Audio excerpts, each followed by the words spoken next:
ታሪኩ የሚጀምረው ዛሬ አይደለም። ይልቁንስ በግማሽ ክፍለ ዘመን በከርሰ ምድር ውስጥ ሲብላላ የኖረ የርዕዮተ ዓለም እሳተ ገሞራ ፈነዳ። በፋርስ በረሃዎችና በጽዮን ተራሮች መካከል ያለው ጠላትነት በሰው ልጅ ስሌት የማይፈታ የማይቀለበስ ዕጣ ፈንታ ሆኖ ቆይቷል። ኢራን ያቺ ጥንታዊቷ ፋርስ በታሪክ መድረክ ላይ ዳግም ግዙፍ ሆና ለመታየት ስትተልም፣ እስራኤል ደግሞ ዳግም አንበተንም የሚለውን የመጨረሻ ቃል ኪዳኗን ይዛ ቆማለች። ይህ መጋጨት የማይቀርላቸው ሁለት ባቡሮች ፍጥጫ ነበር። ቀኑ የካቲት 21 2018 ዓመተ ምህረት ነው እንደ ኢትዮጵያኖች አቆጣጠር። ዓለም እንደተለመደው በዲፕሎማሲያዊ ንግግር ስትታደድ፣ በድንገት ግን ሰማዩ መጋረጃውን ቀደደ። መነሻው ከእስራኤል ሰማይ ላይ የሆነው በኢራን የኒውክሌር ማዕከላት ላይ የመጨረሻው ኦፕሬሽን ስትል የሰየመችው የእስራኤል ጥቃት ነበር። ይህ ጥቃት ለኢራን ቀይ መስመር ብቻ ሳይሆን የክብርና የህልውና ጥያቄ ነው። ከቴህራን በስተደቡብ በሚገኙ ሚስጥራዊ ዋሻዎች ውስጥ ለዓመታት የተከማቹት የጥፋት መሳሪያዎች በቁጣ ነቁ። ሰማይ በደቂቃዎች ውስጥ በሚሳኤሎች ጭስ ታፈነ። የቀድሞዋ ፐርሺያ የአሁኗ ኢራን ለዓመታት በታገተ ቁጣና በኒውክሌር ምኞት ስትብሰለሰል የቆየችው የአዲስ ዓለም ሥርዓት አካል ነኝ የሚለውን የምዕራባውያንን የበላይነት ለመስበር ቆርጣ ተነስታለች። መነሻውንም በሶሪያ በሊባኖስ በረሃዎች ላይ የተዘራው የጥላቻ ዘር ፍሬ አፍርቶ የእስራኤልን ህልውና ማጥፋት በሚል ስልታዊ ዕቅድ ወደ ተግባር መለወጥ ጀመረ። እስራኤልም በጠላቶቿ መከበቧንና የህልውና አደጋ ላይ ደርሻለሁ ብላ ማረጋገጧን ስትረዳ ቀድሞ መምታት የሚለውን ወታደራዊ መርህ መረጠች። ታዲያ በዛሬው ዕለት የካቲት 21 ላይ የኢራንን ድብቅ የኒውክሌር ማዕከላት ኢላማ ያደረገው የእስራኤል ጥቃት ለዘመናት ሲታመቅ የኖረውን ባሩድ አቀጣጠለው። ጦርነቱ በአንድ ጊዜ ታይቶ በማይታወቅ ሁኔታ እንደ ሰደድ እሳት ዓለምን አቀጣጠለው። ሂደቱ በሰው ልጅ ታሪክ ታይቶ የማያቅ በድንገት ብዙ አገራትን እያሳተፈና እያነቃቃ ያለ አስፈሪ ጥበብ የታጀበበት መሆን ጀመረ። ከቴሄራን ተራሮች የተተኮሱት ክሂበርና ፋታህ የተሰኙት ሚሳኤሎች ልክ እንደ ዮሐንስ ራእይ ከሰማይ የወደቁ ከዋክብት መስለው የቴላቪቭን ሰማይ አቀለሙት። ሰማዩ በመከላከያ ሚሳኤሎችና በተቃራኒው በሚመጡ የጥፋት መላእክት ተሞልቶ ሌሊቱ ከቀን ይልቅ በራ። ይህ ጦርነት በመሬት ላይ ብቻ አልቀረም። በሳይበር ጠፈር፣ በሳተላይት መስመሮችና በባህር ስር ባሉ የኢንተርኔት ገመዶች ላይ የተካሄደ ድብቅ ፍልሚያ ሆነ። ዓለምን ወዲያውኑ ወደ ጨለማ ከተታት። ባንኮች ቆሙ፣ መገናኛ ብዙሃኖች ተቋረጡ፣ ብዙ በረራዎች ተሰረዙ። ሰውም በጨለማ ውስጥ ሆኖ ምን ይሆን እያለ መንቀጥቀጥና መጠባበቅ ጀመረ። ከየመን እስከ ቀይ ባህር፣ ከሊባኖስ እስከ ኢራቅ ያሉ የኢራን ወኪሎች በአንድ ጊዜ ተነሱ። ይህ የጦርነት ሂደት መጽሐፍ ቅዱስ የባህር ሞገድና ድምፅ ብሎ ይጠራዋል። የመንግስታትና የህዝቦች መናወጥን በግልጽ የሚያሳይ ነው። ታዲያ ይህ እንቅስቃሴ እጅግ በጣም የሚያስፈራና ምናልባትም በመጽሐፍ ቅዱስ ላይ የመጨረሻው ጦርነት ተብሎ የሚታከክ አስደንጋጭ ጅማሬ ሊሆን ይችላል። በዚሁ ፍጥነት ዓለም አቀፍ ኃይሎች ጎራቸውን የለዩበት፣ አሜሪካ ከነ ክንፎቿ፣ ሩሲያም ከነ ግርማዋ በስተጀርባ ቆመው ክር የሚሳሳቡበት፣ ገና ከበፊቱ ጥንስስ የነበረውና ከመጀመሪያውኑ ዓለም አቀፋዊ የጥፋት ድግስ የሆነበት፣ ጦርነቱም አጋጣሚ ሳይሆን በሕይወት መጽሐፍ ላይ የታለመና ሊሆን ያለ መነሻ እንደሆነ ልናስተውል ይገባል። ታዲያ ግን በዚህ ሁሉ የዛሬው የእስራኤልና የኢራን ፍጥጫ የጀመረው ዛሬ አልነበረም። ይህ በድንገት የፈነዳ አዲስ ክስተትም አይደለም። ይልቁንስ መነሻው በታሪክ መጽሐፍት ጥልቀት በመንፈሳዊው ዓለም ሰሌዳ ላይ ከ3000 ዓመታት በፊት እየተሳለ ነው። ያንን ቅዱስ መጽሐፍት ስንገልጠው በእነዚህ ሁለት ተቃራኒ አገራቶች መካከል ጅማሬው በጣም የሚያስገርም ተቃርኖ አለው። በጥንት ዘመን ፋርስ ወይም ኢራን አሁን ተብላ የምትጠራው የእስራኤል ወዳጅና ታዳጊ መሆኗን ስታውቁ በጣም ያስገርማቸዋል።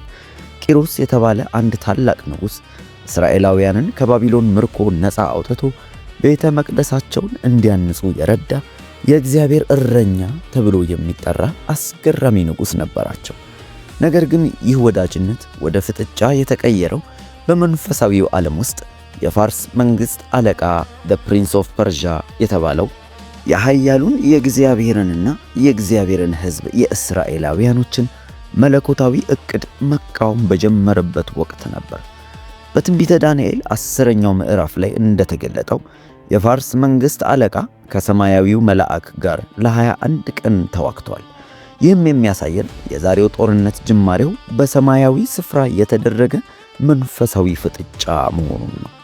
በአስቴር መጽሐፍ ውስጥ ደግሞ የምናገኘው የሐማ ሴራ የዛሬው ፍጥጫ ሁለተኛው ጅማሬ ነው። በቅጽበትና በፍጥነት የቂሮስ ደግነት በሐማ ክፋት ተተካ። በአስቴር ዘመን የተጀመረው የአይሁዳውያንን ዘር የማጥፋት ጽንስ በፋርስ መሬት ላይ ለዘመናት ተቀርቦ የኖረ ጥላቻ ፈንጂ ሆነ። የዘመናት ሽኩቻ ሲፈነዳ ያ የሺህ ዓመታት ቂም፣ ያ የጥንት ወዳጅነት መቃብር ላይ የበቀለው እሾህ ዛሬ የካቲት 21 ቀን ላይ ዓለምን አቀለጠው። ከ2500 ዓመታት በፊት በኬባር ወንዝ አጠገብ ነቢዩ ሕዝቅኤል ዓይኖቹ ውስጥ ዛሬ በአካል የምንመለከተውን ትዕይንት በመንፈስ ተነጥቆ የዘመናትን መጨረሻ ላይ የሚሆነውን ግዙፍ እይታ ተመልክቶ ነበር። ያኔ ዓለም ዛሬ ያለችበትን የቴክኖሎጂና የኒውክሌር ኃይል ባልፈጠረችበት ዘመን ሕዝቅኤል አንድ ስም በደማቁ ጻፈ፣ ፋርስ ወይም የዛሬዋን ኢራን የምትለው። ነቢዩ ሕዝቅኤል በ38ኛው ምዕራፍ ላይ እንደገለጠው በዘመኑ መጨረሻ ከሰሜን ዳርቻ የሚወጣው ጎግ የተባለ ኃይል ዓለምን ለጦርነት ያሰልፋል። በዚያ አስፈሪ የጦርነት ዝርዝር ውስጥ የመጀመሪያዋ ተሰላፊ የምትሆነው ፋርስ ናት ብሎ ይገልጽልናል።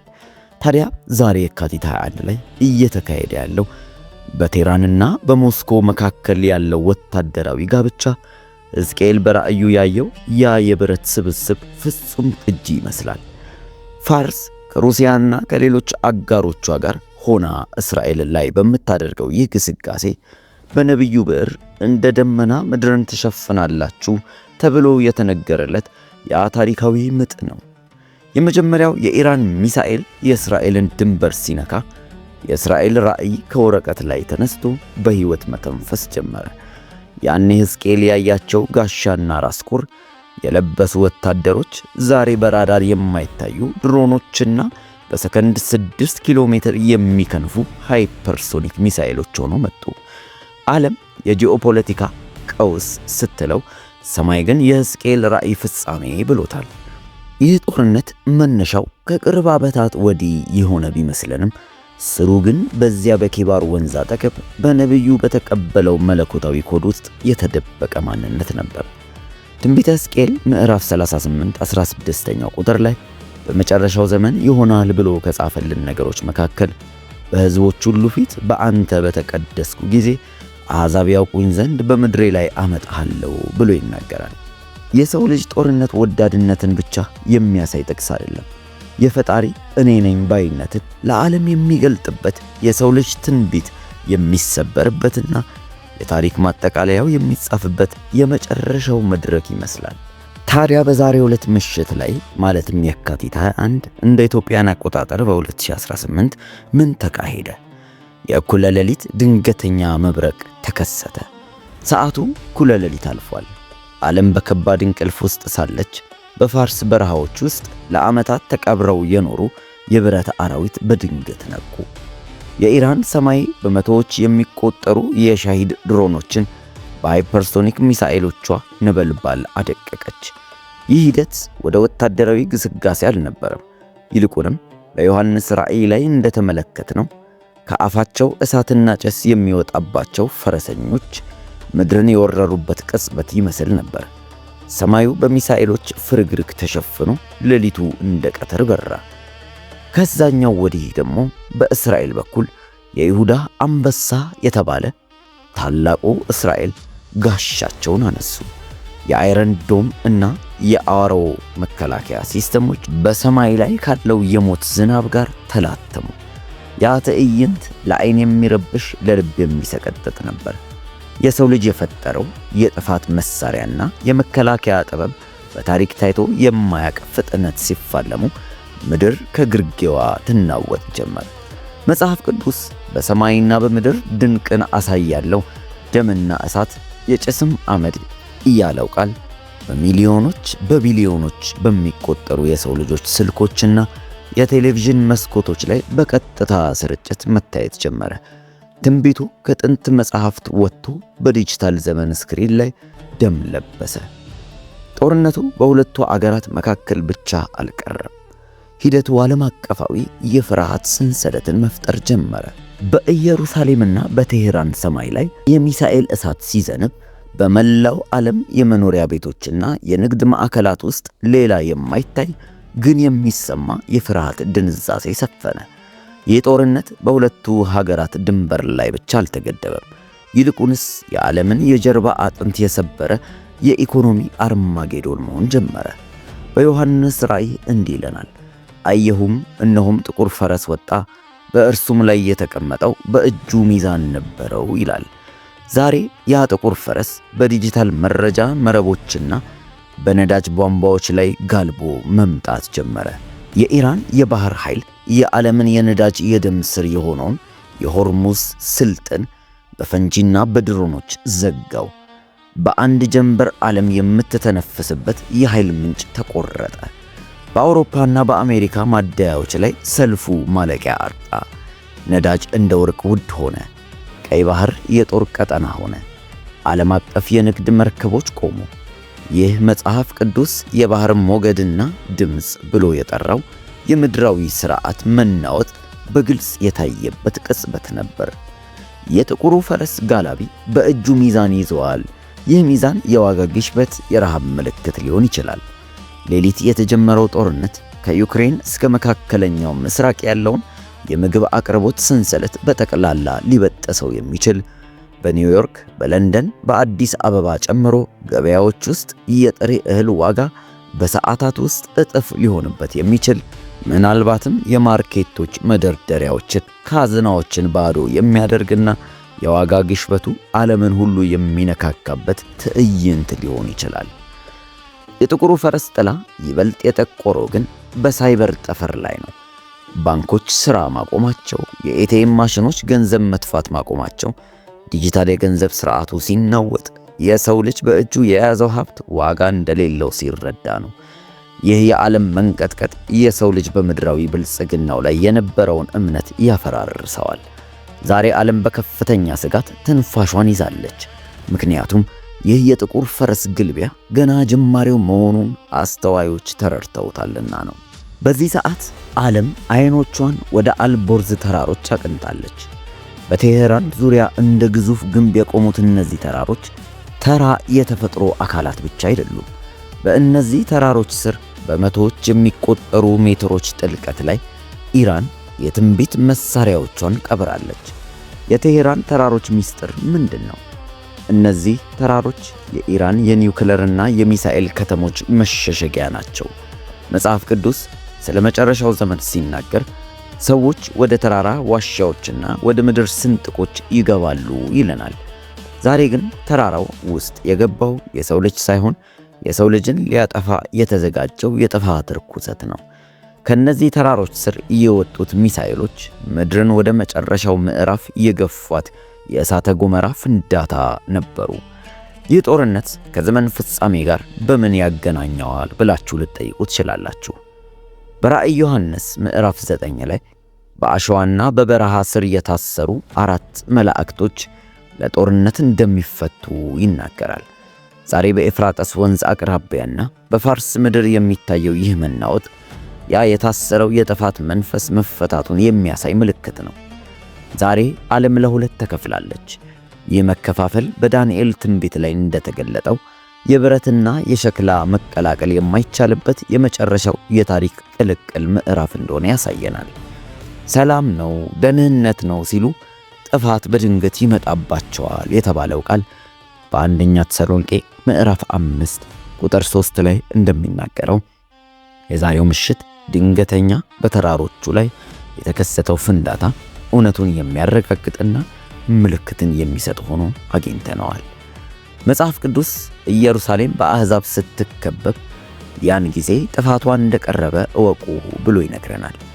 ዛሬ ከቴሄራን ተራሮች የተተኮሰው እሳትና በዙሪያዋ ያሉ የጠላት ኃይሎች መሰብሰብ ምድር ልክ እንደ ነፍሰ ጡር ሴት የምታመጥበትን የመጨረሻ ሰከንድ እያበሰረ እንዳለ ይናገራል። ይህ ጦርነት ለዲፕሎማቶች ቀውስ ነው፣ ለመጽሐፍ ቅዱስ አዋቂዎች ግን የእኩለ ሌሊት ጩኸት ነው። ሙሽራው ሊመጣ ሲል የታየው የመብራት ብልጭታ ነው። ከሰሞኑ እየጀመረ ያለው የእሳት ዝናብ ምድርን ሊያጠፋ የመጣ ብቻ ሳይሆን ይልቁንም የሰው ልጅን ትዕቢት ሰብሮ ዘላለማዊውንና የማይናወጠውን መንግሥት እንዲመጣ መንገድ የሚጠርግ ሊሆን ይችላል። ቴሄራን ትናወጣለች፣ ኢየሩሳሌም ትጨነቃለች፣ ዓለምም ትንቀጠቀጣለች። ነገር ግን በዚህ ሁሉ መሃል የታሪኩ ባለቤት እኔ አልፋና ኦሜጋ ነኝ እያለ ነው። ምድርና ሰማይ ያልፋሉ፣ ቃሌ ግን አያልፍም ይላል። በዚህ ሰዓት ዓለም ለሁለት መከፈሏ እጅግ በጣም የሚያስገርም ምልክት ነው። ይህ መከፈል ታዲያ በፖለቲካ ተንታኞች ባለብዙ ዋልታ ዓለም ወይም መልቲፖላር ወርልድ ቢባልም በመጽሐፍ ቅዱስ ምስጢር ግን የናቡከደነጾር ምስር እግሮች የሆኑት የብረትና የሸክላ ፍርክስክስ ሥርዓት ነው። እነዚህ ሁለቱ ስንጥቆች በሁለት መንገዶች ይከፈላሉ፣ የምዕራቡ ኃይል እና የምስራቁ ኃይል። የምዕራቡ ኃይል የንስር ክንፎች የሚል ስያሜ ሲኖረው አሜሪካና አውሮፓ ከእስራኤል ጀርባ ተሰልፈዋል። ይህ ኃይል ለዘመናት ዓለምን በበላይነት የገዛ ዛሬ ግን ውድቀቴ አይሁን ብሎ የመጨረሻውን የጦር መሳሪያ እየመዘዘ ያለ ግዙፉ ኃይል ነው። የምስራቁ ዘንግ ደግሞ የድቡና የድራጎኑ ጥምረት የሚል ስያሜ ሲኖራቸው ሩሲያ፣ ቻይናና ኢራን በአንድ ግንባር ቆመው ስብስባቸውን መጽሐፍ ቅዱስ ላይ እንደሚናገረው በትንቢተ ሕዝቅኤል ምዕራፍ 38 ቁጥር 15 ላይ ከሰሜን ዳርቻ የሚመጡ የሚገሰግሱ ብሎ የሚጠራቸው የምዕራቡን የበላይነትን ለመቅበር ቆርጠው የተነሱ ብርቱ ኃይሎች ናቸው። ዓለም ዛሬ ቼስ እየተጫወተች አይደለም።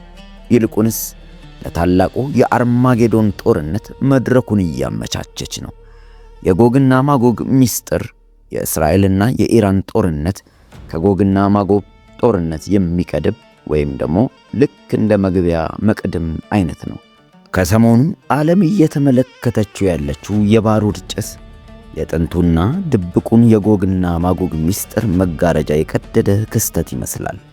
ይህ ምስጢር በፖለቲካ ተንታኞች የዓለም ጦርነት ይባላል። በመጽሐፍ ቅዱስ ቅኔ ግን የእግዚአብሔር የቁጣ ጽዋ ይለዋል።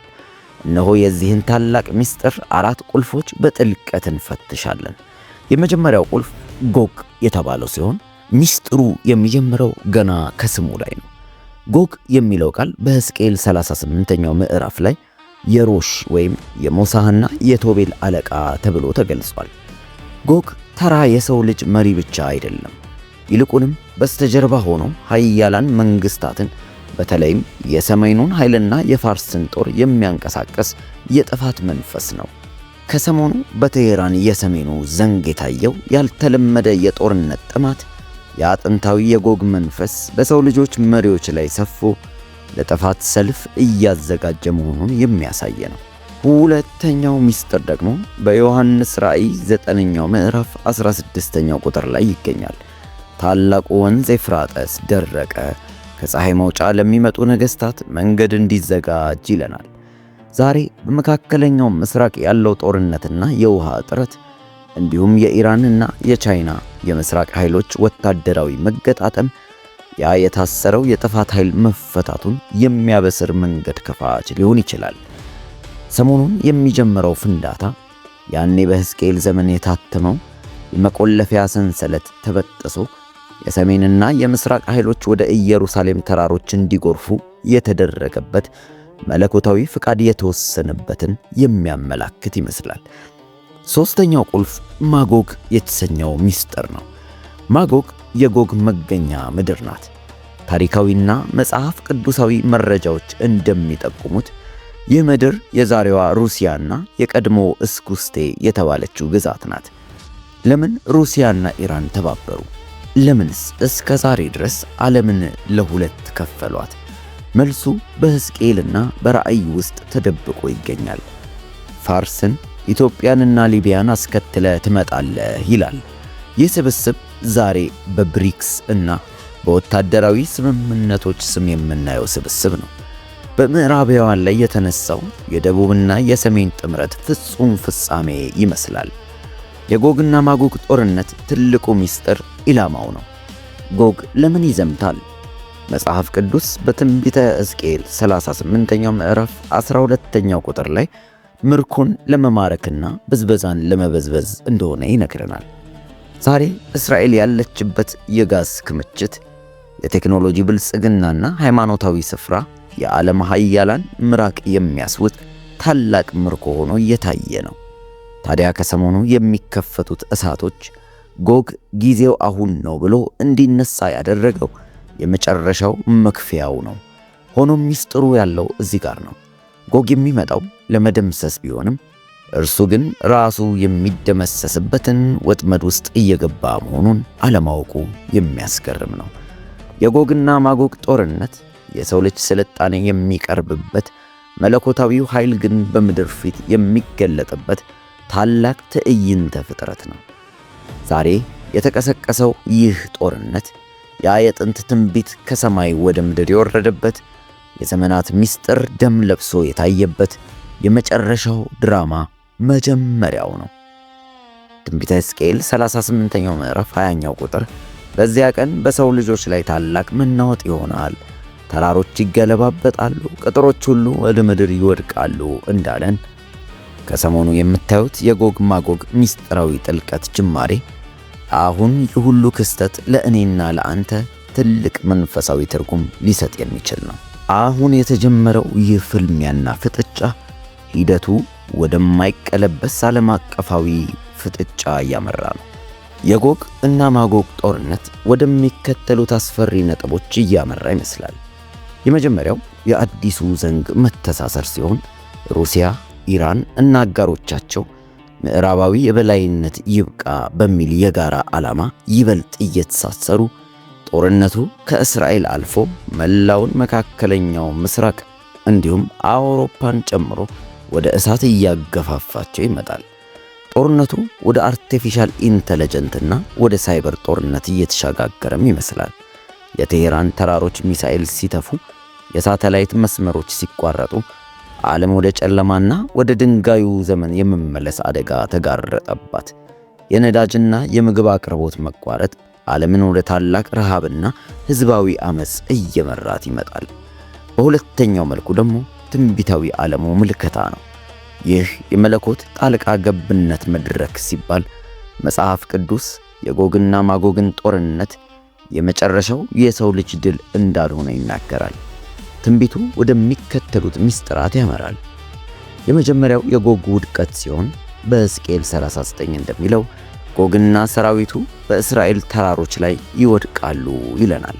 ይህ ጦርነት ሊቋረጥ የሚችለው በዲፕሎማሲ መስማማት ወይም በሰዎች ማስማሚያ ሳይሆን በሰማያዊ መቅሰፍት፣ እሳት፣ ድኝና ታላቅ የምድር መንቀጥቀጥ እንደሆነ ይነግረናል። የመለኮት መገለጥ የዚህ ጦርነት ዋና ዓላማ አሕዛብ እኔ እግዚአብሔር እንደሆንኩ ያውቁ ዘንድ ነው የሚለው እንደሆነ ሲነግረን፣ ዓለም በራሷ ጥበብ ተስፋ ስትቆርጥ ፈጣሪ ራሱን ለፍጥረት ሁሉ የሚገልጥበት ቅጽበት ይሆናል። ይህ ጦርነት ምድርን የሚያጠፉ ሳይሆኑ ክፋትንና አመፅን ጠርጎ የሚያስወግድ የማጣሪያ እሳት ነው። ከዚህ ፍንዳታ በኋላ መጽሐፍ ቅዱስ ተስፋ የሰጠው የሰላም ዘመንና የጽድቅ መንግሥት ምስረታ ይመጣል። ታዲያ ግን አሁን ለጊዜው ሂደቱ ወደ ኢየሩሳሌም መከበብ፣ ከዚያ ወደ መለኮታዊ ፍርድ እያመራ ይመስላል። የቴሄራን ተራሮች እየተናወጡ ነው። የሰሜን ኃይል እየገሰገሰ ነው። ምድርም በምጥ እየተጨነቀች ነው። ነገር ግን በዚህ ሁሉ መሃል ለአስተዋይ ልብ፣ ለሚሰማ ጆሮ አንዳች ድምፅ እየተነገረን ነው። እነሆ ይመጣል፣ አይዘገይም። ይህ ጅማሬ የታሪክ መጽሐፍቶች መጨረሻ ሳይሆኑ የመለኮታዊ ሰዓት ደውል መሪዎች ናቸው። ዓለም ምን ይወጠናል ብላ በምትጨነቅበት በዚህ ሰዓት መጽሐፍ ቅዱስ የተከደኑ ምልክቶችን ገልጾ ለነፍሳችን መልህቅ የሚሆን ምክር ይሰጠናል። ዛሬ የምናያቸው ክስተቶች ድንገተኛ አይደሉም።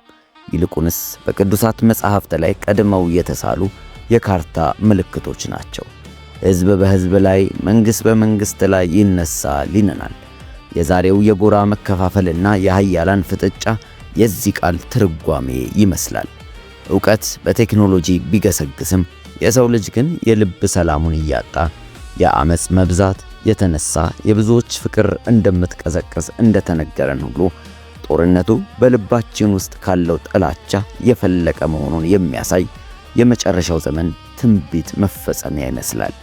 በሌላ ጎን ደግሞ ቸነፈር፣ ረሃብና የምድር መንቀጥቀጥ በየስፍራው መሆኑ ምድር አሮጌ ሥርዓቷን አውልቃ አዲሱን ለመውለድ የምታደርገውን ትግል እያሳየን ነው። በማዕበል ውስጥ ያለ መረጋጋት፣ ዓለም ስትናወጥ አንተ ግን እንዳትናወጥ እነዚህን 4 የጥበብ መንገዶች መከተል ግድ ነው። የመጀመሪያው ልባችንን ልንጠብቅ ይገባል። ይህ ክስተት የሚያስተምረን አንድ እውነት አለ። ዓለም በአንድ ጀንበር ልትለወጥ እንደምትችል ነው። ስለዚህ ያ ቀን እንደ ወጥመድ እንዳይመጣባችሁ ለራሳችሁ ተጠንቀቁ ተብሎ እንደተጻፈልን ከፈጣሪ ጋር ያለንን ግንኙነት በማደስ ቂምና ጥላቻን አውልቀን ሰላም የምንጀምርበት የውስጥ ለውጥ ሊኖረን ይገባል። ሁለተኛው መደናገጥ እንደሌለብን ነው።